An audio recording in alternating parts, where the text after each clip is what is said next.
Estás entre la gente, pero nadie te ve. Hola, muy buenos días. Estamos a tiempo, vuelve en el año nuevo, en 2026. El último jueves de diciembre fue el 25, fiesta de Navidad, y obviamente no estuvimos en antena, pero sí recuperamos hoy nuestra periodicidad de todos los jueves de fin de mes para estar con vosotros en Estamos a tiempo, donde hablamos siempre de temas sociales muy en general. Hoy vamos a hablar más de cuestiones educativas, que no deja de ser un tema absolutamente primario de lo que son las políticas sociales. Tenemos con nosotros a Julio Salvador Sánchez, es el presidente de la asociación Incluye. Como su nombre indica, pues es una persona y una asociación que trabaja en el ámbito de la inclusión, en este caso muy concreto de la inclusión educativa. Pero Julio es un activista social y obviamente no solo preside, incluye con toda la carga que eso supone, porque es una problemática muy amplia, sino que, bueno, colabora afortunadamente también en el Foro Social de la Discapacidad Visual, donde está en su comisión coordinadora, donde es portavoz del grupo de trabajo de inclusión educativa y acceso a la cultura, pero en fin, es una persona muy implicada en todas las problemáticas sociales. Julio, no voy a hacer una presentación más larga, que podría hacerla de tu persona, pero en primer lugar te diría cómo te sitúas tú en este contexto de las luchas sociales, de las luchas por la inclusión, incluyendo pues, el trabajo de tu asociación, el trabajo del Foro Social y otras actividades que tú haces también en este ámbito. Hazte tú una pequeña composición de lugar. Pues buenos días, Ricardo. Muy buenos días. Gracias por invitarme a este programa que da voz, como siempre, a los más vulnerables, ¿no?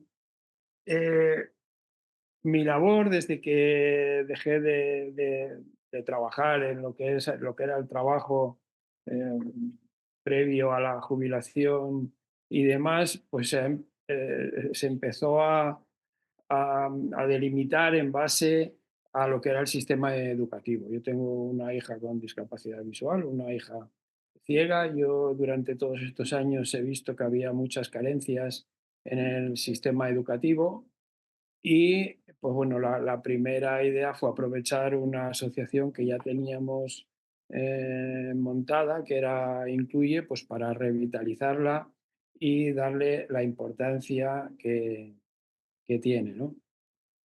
Evidentemente, el tema del asociacionismo en España sabemos cómo está. La gente sí se queja, pero se queja de puertas para adentro. Después, el movimiento asociativo es muy débil. Entonces, se necesita pues, unirse a otras asociaciones para la unión, como sabemos, hace la fuerza, ¿no?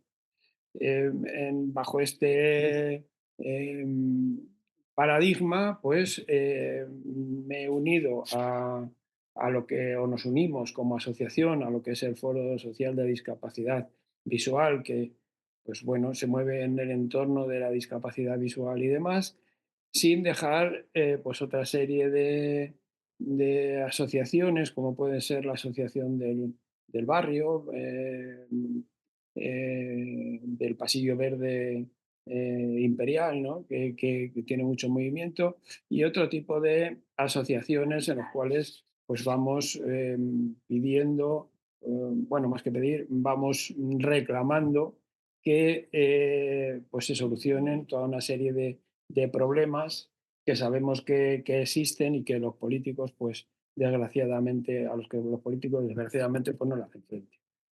Por tu experiencia de lucha, por tu experiencia asociativa, evidentemente en cualquier ámbito donde te mueves, pues siempre tienes un papel significativo como yo he podido comprobar en distintos momentos y casi diríamos cotidianamente.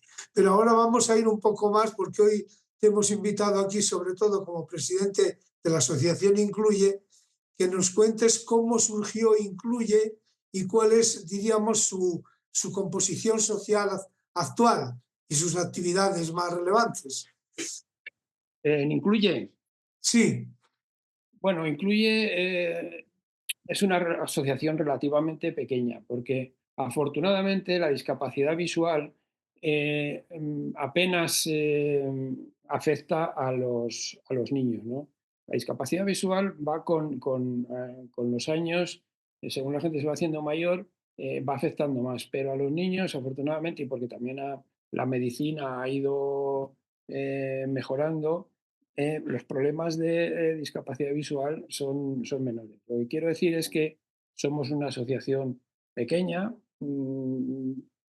podría ser más grande, pero yo creo que reunimos alrededor del 15% de lo que es la discapacidad visual en Madrid. No es mucho, pero es suficiente para poder ir a todos los sitios a reclamar eh, pues eh, pues el que se solucionen los problemas, ¿no? ¿sois fundamentalmente padres o hay otro tipo de asociados? Bueno, la asociación está abierta a todo tipo de asociados, pero al final somos solo los padres, ¿eh? Somos solo los padres y bueno, pues nos movemos en un campo de reclamar pues, a las administraciones, básicamente, que son las responsables de la educación en Madrid, y, y bueno, también a la ONCE por la parte que le toca y que si después lo requiere, pues hablaremos del tema, ¿no? Eso. Pero ahí se mueven ahí está nuestro campo. Luego realizáis alguna actividad más de lo que es la parte reivindicativa. Bueno, lo intentamos, pero claro, aquí volvemos otra vez a lo mismo, ¿no? Aparte de que es una asociación pequeña, relativamente pequeña, Madrid es una ciudad muy grande, es muy difícil realizar actividades, tampoco tenemos una sede donde podríamos realizar algún tipo de talleres y demás. Entonces, salvo algunas actividades tipo cultural, pues de salidas a museos, o de este tipo, no tenemos demasiadas. Yo siempre insisto a los socios en que cosa es que las juntas directivas se encarguen del movimiento habitual de la asociación, pero también tiene que haber una participación por parte de los socios y ahí es donde yo creo que deberían de participar más, ¿no?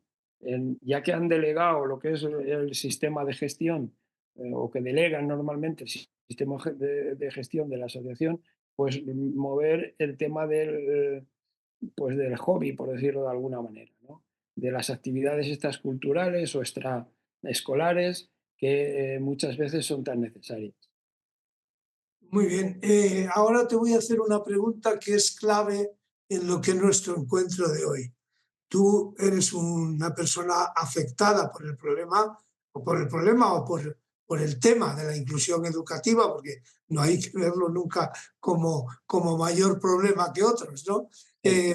Pero de verdad, en los años que tú has participado, hay que reconocer que la inclusión educativa empezó siendo un tema nuevo en los años 70, donde solo algunos gobiernos autonómicos y unidos a asociaciones de padres en Euskadi y Cataluña impulsaban el tema. Luego, en los años 80, el Ministerio de Educación del Partido Socialista, con José María Barabal, sobre todo con Alfredo Marchesi en la Secretaría de Estado, ya promovió el decreto de integración educativa, también un acuerdo marco con la ONCE para avanzar en esa línea. La ONCE también modificó su postura en los años 80 y aceptó la inclusión educativa como una de las modalidades propias para la formación de las personas ciegas.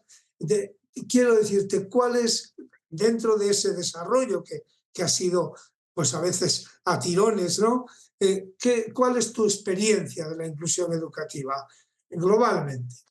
A ver, yo es que mi hija nació en el 94, o sea que puedo decir que he vivido todo el proceso de lo que es la educación para las personas, para la diversidad en España, ¿no? Tú has recordado que efectivamente esto nace en el año 85, pero nace con un concepto que no es el actual, nace con el concepto de integración, que es muy diferente a lo que es el concepto de inclusión que conocemos ahora. A pesar de ello, el concepto de inclusión es algo que ha tardado muchísimo tiempo en profundizar en la sociedad, hasta el punto de que actualmente pues, la gente todavía no lo entiende, ¿no?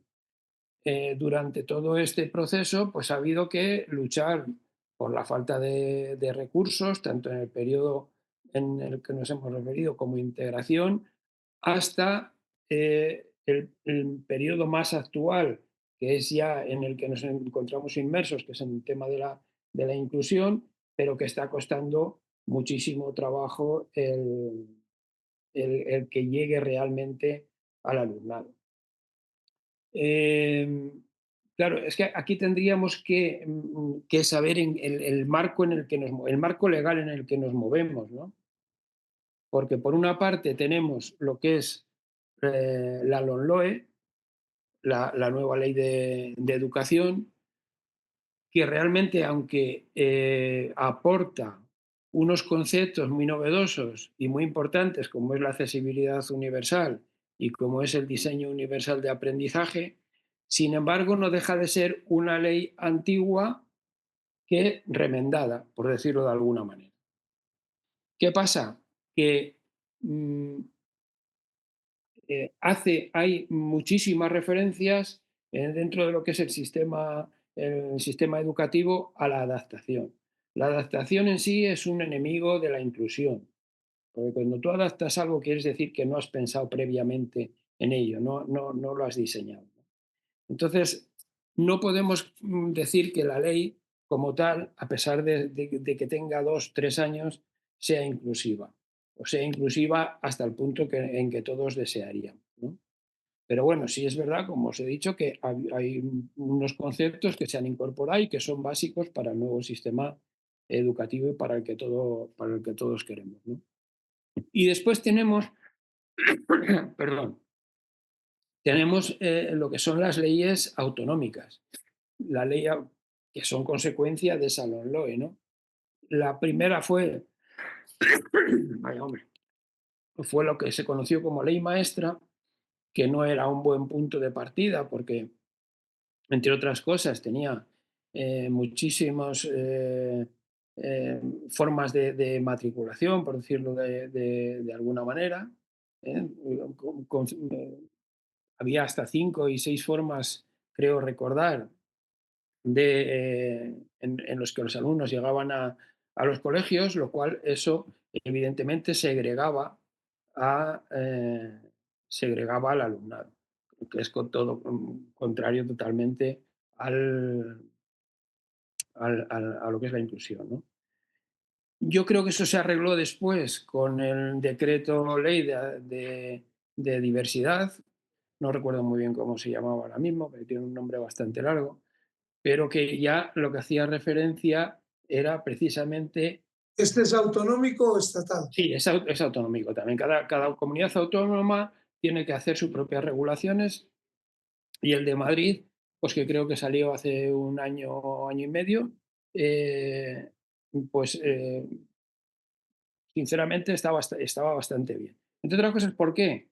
Porque se deja de hablar de discapacidad y se habla más de diversidad. O sea, todo el mundo es diferente y podemos establecer los parámetros que queramos establecer, que vayan desde 0 hasta 100, o donde sean, los que unos van a necesitar más recursos, otros menos, en función de lo diverso que sea, ¿no? O de las necesidades que tengan.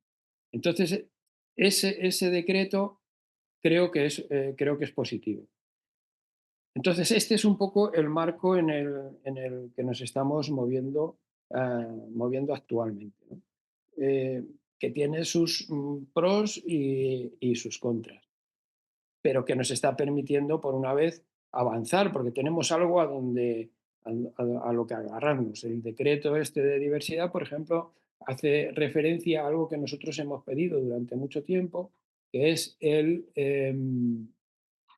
diré, el, el plan Incluyo. El plan Incluyo es algo así como lo que nosotros pedíamos desde hace muchos años, que era que cuando los niños llegan al colegio, a su centro escolar, pues tengan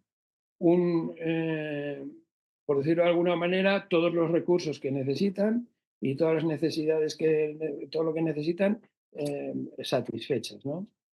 Eso necesita un plan inicial antes del principio de curso, donde queda reflejado por escrito todas esas necesidades en función del alumnado que vas a tener y está a disposición tanto de los profesores, que muchas veces antes pues, estaban ciegos ante la llegada de niños ciegos, eh, y por otra parte, está abierto también a los padres, a las familias, para que puedan discutirlo, puedan hablarlo y puedan incorporar pues los beneficios que crean necesarios. Antes de pasar a la pregunta siguiente, que sigue hablando de los problemas actuales, eh, sí que quiero insistirte un poco en este tema. Tu hija nació en el 94. Tú has vivido ya, diríamos, el ciclo completo. Ujú. Es una persona en inclusión educativa. Entonces, el balance que tú podrías hacer de la experiencia de la inclusión es de que tu hija ha recibido una formación, diríamos, adecuada a sus necesidades, así globalmente, porque ya sé que luego hay, diríamos, muchos problemitas concretos y problemazos concretos, pero si tú al final del proceso, tu hija ahora tiene 30 años, dices, mi hija ha recibido una formación adecuada para sus necesidades. Pues no, no, y básicamente por una cosa, y es que el profesorado no está preparado para atender a la diversidad.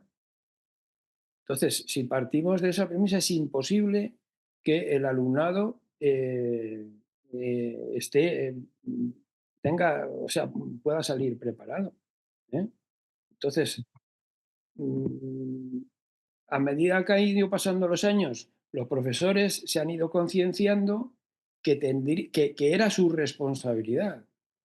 Pero es que yo recuerdo los primeros años en que delegaban totalmente la responsabilidad en un profesor de apoyo que venía de externo, que venía de fuera, que venía de la ONCE o de la comunidad, que iba una vez por semana a 2 horas y delegaban toda la responsabilidad en ellos. Evidentemente, una persona, si va una vez por semana a 2 horas, no puede hacerse cargo de la educación de un niño en el colegio, ¿no? Muy Últimamente, bueno, a lo largo de los años, yo creo que sí ha habido un cambio en el profesorado. Se han dado cuenta de que ese alumnado les pertenece lo mismo que al resto y que el profesor de apoyo no es nada más que un apoyo para circunstancias eh, personales y ha ido mejorando el tema. La concienciación es básica. O sea, si no hay concienciación por parte ni del profesorado ni de la sociedad, porque ese era otro problema. O sea, a la orden del día, yo recuerdo los primeros años, estaba la protesta de los padres porque el tener un niño o dos o tres en una clase con discapacidad o con necesidades educativas especiales representaban un problema y un retraso para sus hijos. O sea, eso lo hemos vivido. Eso lo hemos vivido todos los padres bien, por y tu parte, ahora lo que me gustaría es que te centraras un poco más Ya has hablado de la LOMLOE. La LOMLOE ha supuesto unos cambios, aunque tenga elementos anacrónicos. ¿Cuáles son los problemas más acuciantes hoy en la inclusión educativa en Madrid? Sobre todo de niñas y niños con discapacidad visual. Bueno, ahora realmente empiezan a ser casos puntuales, no por ello menos importante, porque además son problemas endémicos, problemas que se producen año tras año y que no se solucionan. Entonces, tenemos por un lado, por ejemplo, la asignación de profesorado al principio de curso. Todos sabemos, de profesorado nos referimos al profesorado de apoyo. Todos sabemos que un niño ciego actualmente, por la falta de preparación de su profesor, no puede vivir y no puede avanzar en sus estudios si no tiene su profesor de apoyo constantemente a su lado, sean 2 horas a la semana, sea lo que sea, pero tiene que estar ahí. Claro, si el profesorado de apoyo se presenta en los colegios en el mes de octubre, a mediados de octubre, cuando ya ha pasado más de un mes desde que han empezado las clases, eso es un retraso que ya se le va acumulando al niño y que le cuesta mucho, mucho más trabajo superar cuando había que ponérselo más fácil. ¿Eh? Entonces, por una parte tenemos ese problema que es endémico, que se produce año tras año y que nosotros insistimos, incluso hemos llegado a denunciarlo en la SER el año pasado, en la cadena SER, porque ya no se puede permitir esto, ¿no? Hay otro problema que si no es todos los años, es cada poco y sobre todo cuando hay cambios de los textos, de los libros de texto, y es que por el problema que sea, que no da tiempo a imprimirlos y demás, pues tenemos que, mientras que el resto de los niños tienen sus libros de texto el primer día de clase, los niños ciegos a veces se pasa todo el curso y reciben los libros cuando ya ha terminado el curso. O sea, es otro problema que sin ser realmente eh, que suceda todos los años, pero sí sucede en algunas ocasiones con algunos niños en concreto y sobre todo cuando hay cambios de ciclo, ¿no? Por decirlo de alguna manera. Y Y una bueno, pues, cuestión, sí, sí, sigue, perdón. no, después, bueno, pues hay una serie de problemas que, bueno, que ahora son más actuales, como es todos sabemos que actualmente en las escuelas ya se trabaja mucho en red. Pero claro, ahí nos encontramos con otro problema y es la accesibilidad. O sea, el trabajo en red, que puede ser muy positivo para los alumnos con discapacidad visual, si las redes, tanto el software como el hardware, no son accesibles, no hacemos nada. Es al revés, eh, es una pérdida también de recursos para ellos, ¿no? Entonces, en ese punto estamos trabajando ahora mucho porque desde junio de este año pasado, de 2025, se aprobó la directiva europea aquí en España, pero actualmente no sabemos, no tenemos datos para saber hasta qué punto se están haciendo, pues es la accesibilidad de las redes es la correcta, ¿no? Estamos intentando averiguarlo y que la gente no se despiste. La ley también tiene sus fallos, porque claro, hace referencia nada más a productos y servicios que sean generados a partir de esa fecha, con lo cual todo lo que haya anterior y que evidentemente no vas a tirar, por decirlo de alguna manera, pues no son accesibles y suponen un problema importante. Pues, Ese, digamos, es actualmente el principal problema que encontramos en. sí, sí, está claro. Una cuestioncita, que no es cuestioncita, sino cuestionaza, antes de que nos meta un pequeño descanso, Tony, de la publicidad, es preguntarte, ¿hay un equilibrio entre la inclusión educativa entendida en el plano académico, en el plano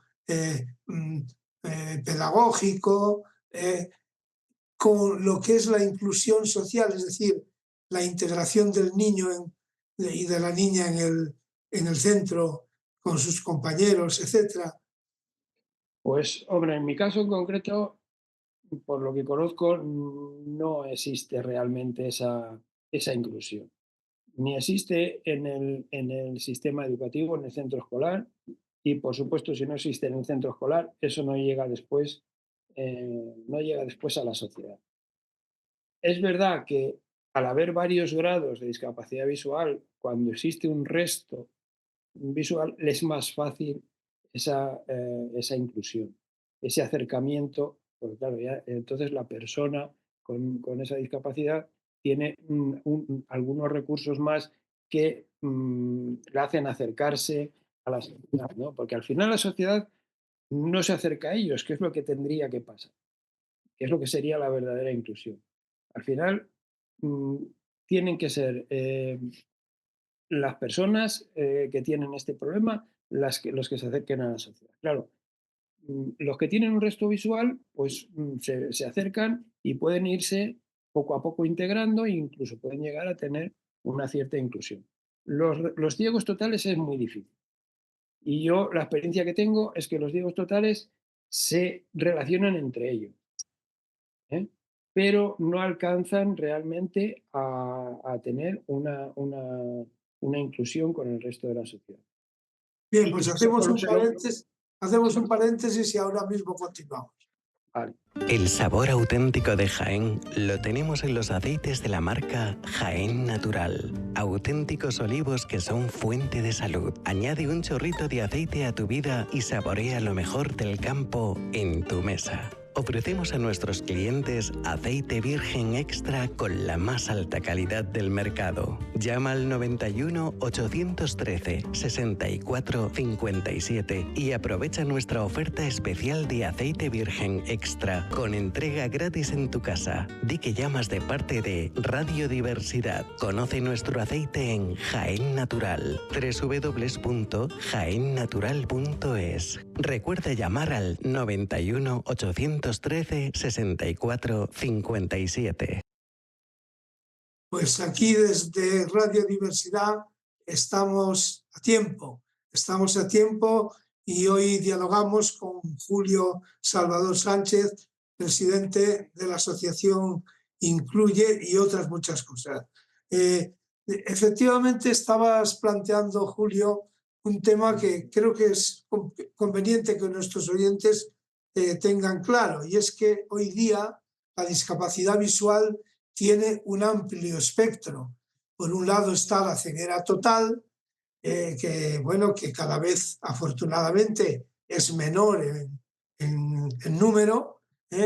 Segundo, hay una discapacidad visual grave que está en el 0 hasta el 0,1%, que además, digamos, coincide con la afiliación a la ONCE, pero luego entre el 0,1 y el 0,3 y algo más, hay una baja visión que tiene unos problemas muy determinados, algunos similares a los de la ceguera, pero otros muy diferenciados, y como tú decías muy bien, pues incide enormemente también en las relaciones humanas. El tener ese grado de visión que te permite una movilidad, una capacidad de desenvolvimiento muy diferente y lógicamente eso tiene que ser tenido en cuenta obviamente cuando se plantea la inclusión educativa del alumnado, ¿no? Entonces, bueno, no sé si quieres añadir algo más o pasamos ya a hablar de temas políticos. Bueno, en principio, hombre, yo lo que me gustaría decir que si el sistema educativo no se corrige, si esta inclusión no se consigue, es muy difícil que después podamos integrar o incluir esas personas en la sociedad, sobre todo en el tema laboral. Es una pena que en España no existen datos reales de paro de las personas con discapacidad visual y mucho menos de los ciegos totales. Existen datos de la Unión Europea, ¿no?, de encuestas de la Unión Europea, que hablan del 70% del paro en personas con discapacidad visual, que entiendo que son mucho mayores en personas con discapacidad visual grave. Claro, este es realmente el problema, porque si no conseguimos la inclusión en el sistema educativo, eso se va a arrastrar a la sociedad con posterioridad. Muy bien. Ahora quería plantearte cuestiones políticas concretas de un entorno que tiene su singularidad, como todo el mundo sabe, que es ni más ni menos que la Comunidad Autónoma de Madrid, la Comunidad de Madrid, con sus características sociológicas, con sus características también ideológicas en cuanto a lo que corresponde a su gobierno, a su mayoría parlamentaria en este momento. Entonces, lo primero que te quería preguntar, ¿cuáles son las relaciones que las asociaciones de padres, los padres en concreto, tenéis con la Consejería de Educación de la Comunidad de Madrid? ¿Cómo funciona esa relación? ¿Qué parte positiva tiene? ¿Qué problemas más o menos importantes tiene? A ver, aquí es que hay dos partes. La primera parte es que yo puedo relacionarme como asociación de una manera bastante fácil, entre comillas, con la Dirección General de Educación, o entiendo que como con cualquier otro tipo de dirección general.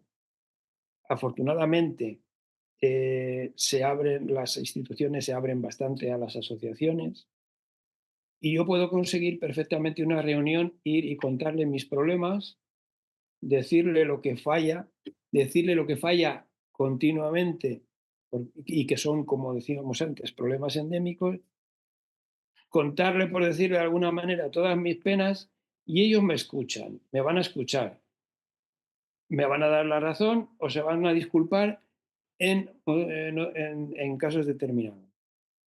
Pero la segunda parte es totalmente negativa, o sea, es como si tú vas a un sitio a reclamar algo, te ponen el hombro para que llores y les digas todo lo que necesitas, pero cuando tú sales por la puerta, ellos se olvidan totalmente de lo que les has dicho. Si les has llegado un documento, lo dejan en un cajón hasta que se duerme y se acabó. Y al año siguiente volvemos a empezar con la problemática de que el cambio que hay en el tema de los cargos eh, cuando son políticos, pues es prácticamente anual. O sea, yo es que en los años, todos estos años que llevo trabajando en este tema, es que es muy raro que un director general haya estado más de 2 años en el mismo cargo, con lo cual tú cuentas una problemática a un director general y cuando al año siguiente o a los 2 años vas a volver a reclamarle, ese director general ya no existe, es otro que no tiene ni idea de la problemática. O sea, ¿cuál es la relación?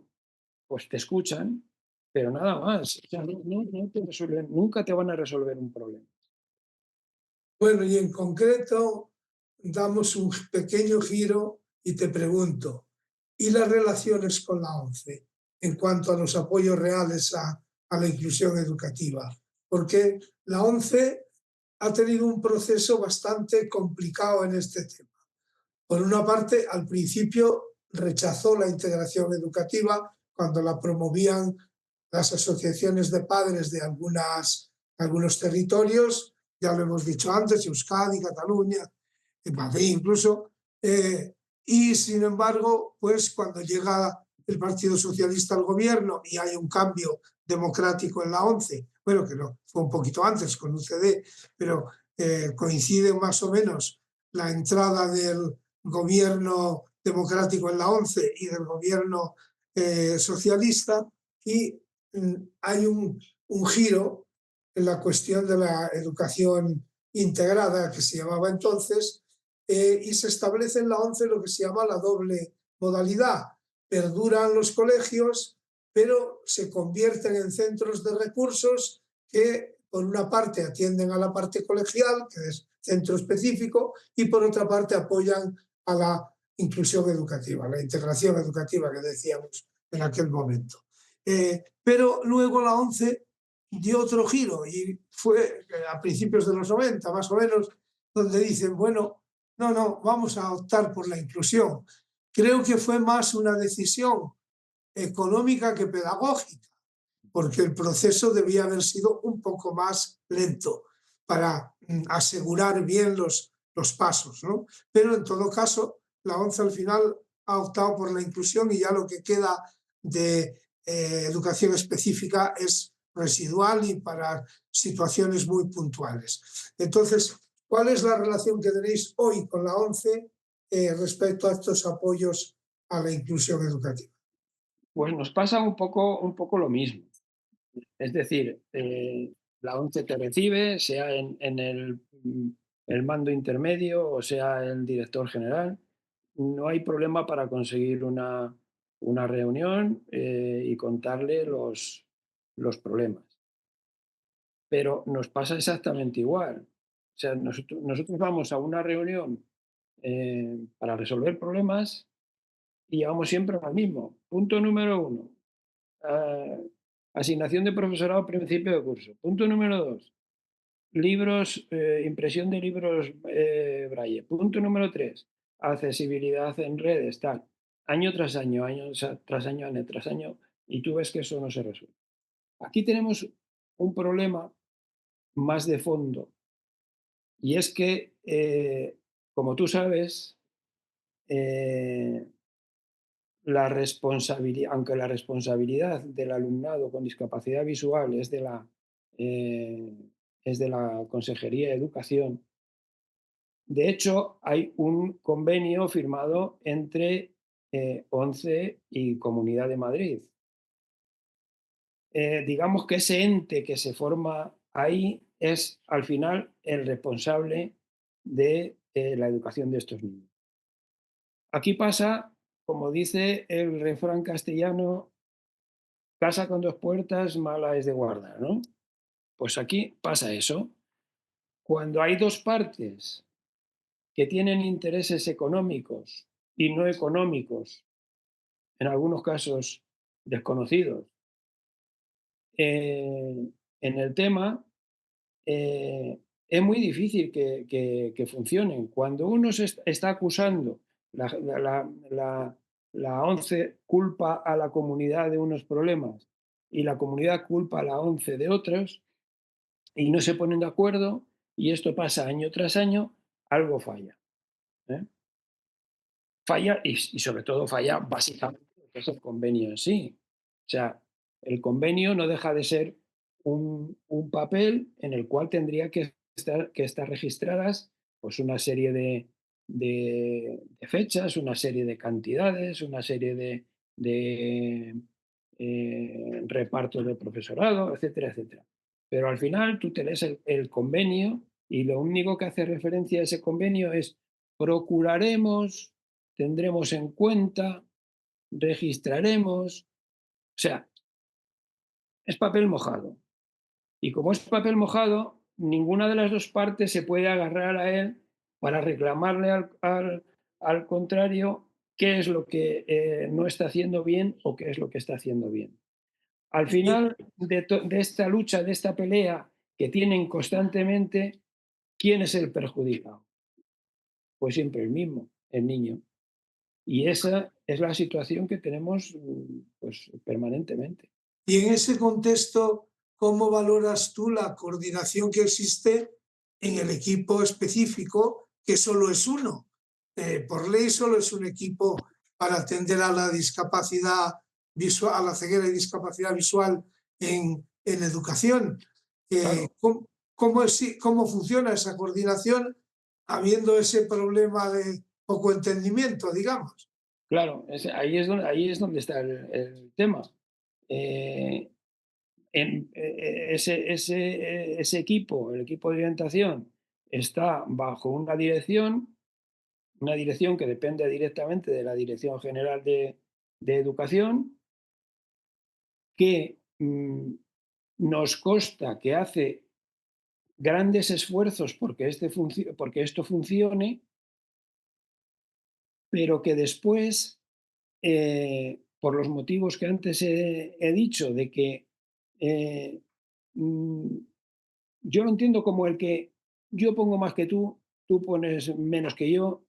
eh, no sé muy bien cómo expresarlo, porque al final es todo con muy poca transparencia. El caso es que por muchos esfuerzos que haga la dirección de ese equipo de orientación, si no se resuelven los problemas de fondo entre las dos administraciones, es muy difícil que funcione correctamente. A pesar de ello está funcionando, ¿eh? Hay que reconocer que que más o menos funciona. Pero no es raro o es habitual que en determinadas ocasiones pues surjan roces y al final los perjudicados sean, como siempre, sean los niños. Supongo que la actitud de los profesionales ayuda a que eso se alivie dentro de lo posible.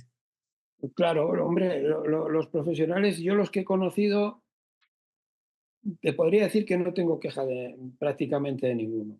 Habrán sido más o menos, ¿eh? Sí, a lo mejor, fíjate, tengo más queja de algunos profesionales en los primeros años, pero de los centros escolares, cuando se negaban a a admitir que ellos que los niños estos eran responsabilidad suya. A medida que han ido pasando los años, ya, como os decía antes, esta concienciación ha ido creciendo. Y por parte de los profesionales del equipo de orientación, ya sean de la ONCE o sean de, de la propia comunidad, para mí siempre han sido profesionales. Siempre, como en todos los sitios, los hay mejores y los hay peores. Y los hay incluso que es mejor que se hubieran dedicado a otra cosa. Y Bueno, claro, eso hay ocurre en todas problemas las actividades. y se quejan los padres y quieren que le cambien este profesor porque es nefasto y tal, que muchas veces tienen razón. Y otras veces también hay que reconocer que los padres pedir más eh, de lo Ya. que nos pueden dar, ¿no? Porque de todo hay, ¿no? Pero sí es verdad que los profesionales realmente son los menos culpables.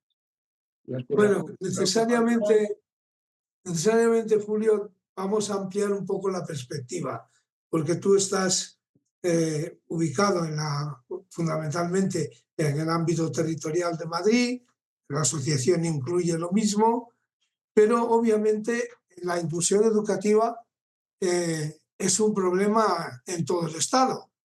Y además hay una ley, como tú has dicho muy bien, la LOE, con sus defectos y sus virtudes, que regula básicamente estas situaciones, aunque luego haya leyes autonómicas, haya convenios eh, educativos, etc. Pero haciendo la mirada un poco más larga,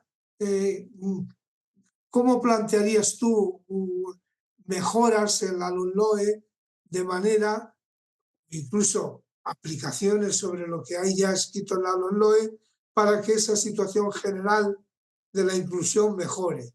Es indudable que, dada la diversidad que existe en los gobiernos autonómicos, sea distinta la situación de unos sitios a otros, pero seguro que hay problemas que se repiten en todas partes. Con lo cual, yo te pido que des tú un poco tu manera de pensar en cuanto a mejorar esa situación. A ver, en cuanto a lo que es la propia ley, nosotros ya en su día, a través de Redes por una Política Educativa, que fue una plataforma que se formó eh, anterior a la creación de la ley, nosotros pusimos una serie de enmiendas que básicamente lo que proponían era que desapareciera de la ley todo lo que fuera la palabra adaptación y todo lo que fuera eh, referencias a la discapacidad como tal, ¿eh? Sustituir de alguna manera todo eso por diseño, por una parte, y por diversidad por otra. Creo que eso en la forma daría mucho valor a la ley. No se nos hizo mucho caso, pero nosotros lo pusimos como enmienda. Y en cuanto al fondo, para nosotros lo tenemos claro, o sea, desde Incluye lo hemos tenido claro desde el principio. O sea, el sistema tal y como está montado actualmente fue un invento que se hizo en el año 85, cuando se pasó a la integración a todos los niños y se dijo que tenían que ir a los colegios ordinarios. ¿Qué pasó? Que el problema es que no había profesorado preparado. No había profesorado preparado. Y se optó por una solución que en teoría era eh, eventual, que era que, bueno, que desde los centros específicos o especiales, pues se desplazaran una serie de técnicos todas las semanas para apoyar a esos niños.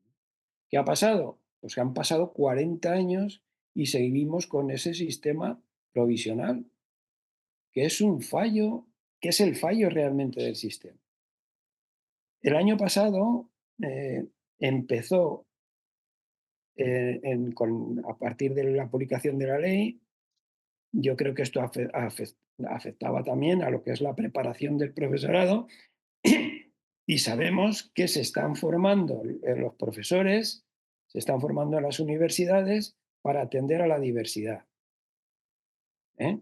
Tenemos constancia de que se está haciendo, por lo menos en la universidad a distancia, pero yo creo que se debe estar haciendo en todas las universidades. Pero claro, es que para eso necesitamos otros 40 años. Es que los profesores que salgan ahora, que empezarán a entrar en los colegios, cubrirán una pequeña parte de esos colegios. Y durante todos estos años, ese profesorado que no se formó en su día seguirá ahí y tendremos que convivir permanentemente con este sistema trasnochado, caduco y que no funciona. Pero es lo que hay, ¿no? Es que no hay más, no hay otra solución. Ahora, la solución que proponemos es esa, la gente preparada de la universidad, a los centros escolares, que no haya intervención externa, que los niños no tengan que ser sacados de sus clases para cuando venga un profesor para ser atendidos, que no haya una segregación dentro de los propios centros escolares con aulas específicas para, para niños con necesidades educativas especiales, o que incluso, como llega en algunos casos, haya centros escolares especializados eh, en determinadas necesidades específicas de apoyo, ¿eh? Que, bueno, pues que son verdaderos retos, ¿no? Bueno, nos quedan unos 8 minutos y hay dos cuestiones que yo te quería plantear que me parece bastante importantes. Una es la relación entre la inclusión educativa y la educación especial. Sabemos que hay un número importante de alumnado con discapacidad visual que tiene otras discapacidades añadidas. Eso a veces, claro, supone que la educación especial tenga ahí una mayor presencia en ese tipo de situaciones. Entonces, ¿cómo valoras tú el planteamiento que hace la LOMLOE de la educación especial? Que no es de suprimirla, sino de ir ofreciendo en la escuela ordinaria cada vez con mayor nitidez la opción de que cualquier alumno pueda estar en ella incluido, y la educación especial, que muchos la defienden contra viento y marea, porque dicen que es la única manera de que a esos niños se les pueda atender dignamente. ¿Cuál es tu opinión? Bueno, yo pienso que lo que propone la ley es realmente por lo que tenemos que luchar, ¿no? Eh, la mayor parte del alumnado eh, con discapacidades puede estar en los centros escolares ordinarios perfectamente si se les dota a estos centros de los recursos que tienen que tener, que ese es el principal, eh, eso es básico. O sea, si no hay recursos, es imposible, de antemano. O sea, y ahí entiendo que haya gente que se pueda negar a llevar a sus hijos a un centro ordinario si ese centro no va a tener los recursos que debe de tener para atender a unos niños que los necesitan, ¿no? Entonces es entendible. Ahora, si realmente, como propone la LOMLOE, los centros van a ser dotados de esos recursos, no existe excusa para que eh, eh, los padres o las familias no quieran llevar a sus hijos a los centros ordinarios. Otra cosa es que tú de forma privada digas no me vale, pero eso como cualquier otro sistema, parte del sistema educativo. Si tú prefieres una enseñanza privada, un colegio privado, pues llevas a un niño, a tu hijo al colegio privado, lo pagas y, y bueno, pues nadie te puede decir nada. Estamos en un país libre. Pero desde el punto de vista ideológico, yo pienso que la opción correcta es la de que si estamos optando por la inclusión, todos, todos los niños con toda su diversidad se encuentren en los centros escolares y tengan los recursos que se necesitan. Eso es fundamental. Hay entidades que sostienen que existen datos sobrados para decir que la educación inclusiva produce situaciones de bullying mucho más frecuentes que la educación especial. ¿Tienes alguna opinión sobre esto? Pues mira, te voy a ser claro. Mi hija, porque eso me toca de lleno, ha sufrido bullying en el colegio ordinario y ha sufrido bullying en el colegio de la ONCE. Entonces, creo que el bullying no es un problema del lugar donde te encuentres, sino de la concienciación por parte del profesorado, primero de la sociedad, después del profesorado y después de las familias que están en el, para que les llegue realmente a los que después mm, hacen el bullying, que son a los niños, ¿no? Y los que lo sufren. Entonces, de arriba a abajo, primero concienciación, ¿eh? Y después ya seguramente que el problema desaparece. Pero no es un problema ni de centro escolar, ni de que sea especial o no especial. De acuerdo. Una última cuestión, Julio, pero muy importante que quizá nos tendría que llevar a otro programa, pero vamos al menos a esbozarla a nivel de titular. La conexión entre el proyecto educativo, el proceso educativo de un alumno con un alumnado con discapacidad visual y el empleo, el acceso al empleo. ¿Crees tú que existen, diríamos, programas que faciliten ese puente de la educación al empleo en este momento? Pues no, además ya sabes, porque esto lo hemos hablado nosotros en el foro social ya en diferentes ocasiones, de que es algo que tenemos por lo que tenemos que luchar también. O sea, el paso ese del sistema educativo al laboral no existe, no existe. Entonces es muy difícil que al final una persona que haya ciega o con discapacidad visual que haya estudiado vaya a encontrar trabajo después en el mercado laboral. Bueno, Eh, pues habrá ocasión de que profundicemos en este tema, porque obviamente el empleo, el acceso al empleo es un elemento clave en la inclusión social, pero quizá tenga un tratamiento que tengamos que desarrollar mucho más que lo que hoy podemos hacer en estos segundos que nos quedan.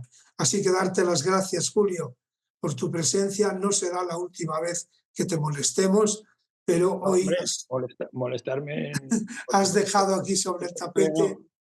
muchos temas importantes y que sobre los que creo que tenemos que reflexionar, profundizar nosotros y toda la sociedad.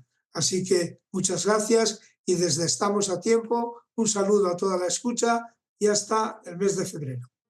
Muchas gracias a vosotros. Se caen en el andén. Sé que duele, nadie roza tu piel, pero escúchalo bien, ya todos esperan otro tren. Nadie te... Ya está. Tony, Estamos a Tiempo, la inclusión educativa en Madrid. Vale, perfecto. Gracias. Bueno, Hasta un luego. saludo.